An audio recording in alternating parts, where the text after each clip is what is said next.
China double గేమ్‌ని అర్థం చేసుకోలేకపోతే అంతకంటే పిచ్చితనం మరొకటి లేదు. చైనా ఆడుతున్నటువంటి అతి పెద్ద ఆట ఏంటయ్యా అంటే, తను తైవాన్‌తో రేపో మాపో యుద్ధం జేయాలి. తైవాన్‌ని ఆక్రమించుకోవాలి. ఇప్పుడు ఇరాన్ మీదన ఇజ్రాయెల్ అమెరికాల దాడిని ఖండిస్తుంది. యుద్ధం చేయదు. యుద్ధం ద్వారా ఇరాన్‌కి తోడు నిలబడే సీన్ దానికి లేదు. యుద్ధం గనక జరిగితే మూడో ప్రపంచ యుద్ధమే అవుతది. చాలామంది భావిస్తున్నట్టు చైనా ఇరాన్‌తో కలిసి యుద్ధం లాంటి పిచ్చ పిచ్చ స్టేట్మెంట్లు ఇస్తున్నారు. ఏం జరగదు. చైనా ఆడే డబుల్ గేమ్ ఏంటంటే, ఇరాన్‌తో ఇరాన్ పట్ల సంఘీభావం వ్యక్తం చేస్తూ, సానుభూతి వ్యక్తం చేస్తూ తక్కువ రేటుకి ఆయిల్ కొనుక్కుంటది. ఇప్పుడు ఆయిల్ ఇరాన్ దగ్గర ఆయిల్ ఆగిపోయింది. హార్ముజ్ జలసంధి దగ్గర ఇరాన్ ఆపడం వల్ల ఆగిపోయింది.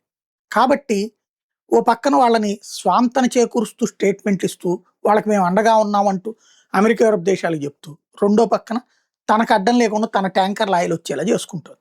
అది ఆడుతున్న ఆట. తెలియాలంతే.